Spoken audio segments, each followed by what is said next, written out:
वाटतं ही प्रेरणा खऱ्या अर्थानं त्यांच्या माध्यमातून आपल्याला मिळते।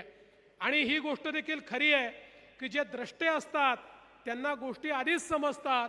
अशाच प्रकारचे द्रष्टे खऱ्या अर्थानं सहकार महर्षी तात्यासाहेब कोरे होते आणि म्हणून त्यांनी 50-60 वर्षापूर्वी हा निर्णय केला की आपल्या या सगळ्या विकासाच्या प्रवाहामध्ये महिलांची भागीदारी जास्तीत जास्त असली पाहिजे।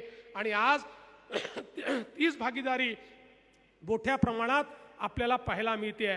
सावित्री महिला औद्योगिक सहकारी संस्थेच्या माध्यमातून मिनरल वॉटर प्लांट ही एक अतिशय चांगली अशा प्रकारची संकल्पना या ठिकाणी आली आहे। आणि मला असं वाटतं की शोभाताई कोरे वारणानगर महिला सहकारी पतसंस्थेच्या विस्तारित इमारतीचं उद्घाटन देखील या ठिकाणी झालेलं आहे आणि त्यातनंही महिलांच्या सक्षमीकरणाकरता अनेक कार्यक्रम हे या ठिकाणी चाललेले आहेत।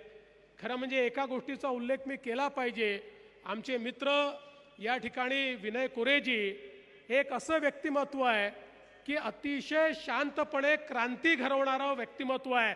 म्हणजे यांचा स्वभाव शांत आहे पण शांतीतून क्रांती कशी घडवायची हे यांच्याकडनं शिकलं पाहिजे। अतिशय कल्पक अशा प्रकारचं व्यक्तिमत्व आणि राजकारणात असताना केवळ समाजाचा विचार, समाजामध्ये कसं परिवर्तन झालं पाहिजे असा विचार यांच्या ठाई सातत्याने असतो आणि त्यांचा संपूर्ण कोरे परिवार हा सातत्याने हेच काम करताना आपल्याला पाहायला मिळतो। खरं म्हणजे एका गोष्टीचा उल्लेख या ठिकाणी मी निश्चितपणे केला पाहिजे की तात्यासाहेब कोरेंना आपण सहकार महर्षी तर म्हणतो पण कदाचित कुठेतरी एक गोष्ट राहून गेली जी मला असं वाटतं की त्यांनाही पद्म पुरस्कार या ठिकाणी मिळायला पाहिजे होता।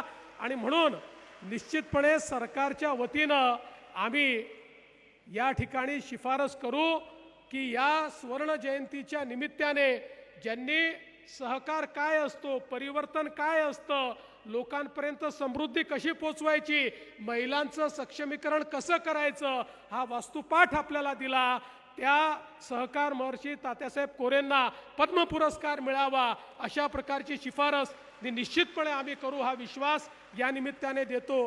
पुन्हा एकदा आजच्या कार्यक्रमाबद्दल आपल्या सर्वांना खूप खूप शुभेच्छा देतो। विशेषतः आमची मातृशक्ती एवढ्या मोठ्या संख्येनं या ठिकाणी आली त्या मातृशक्तीला प्रणाम करतो।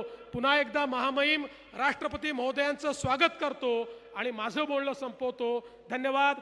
जय हिंद, जय महाराष्ट्र।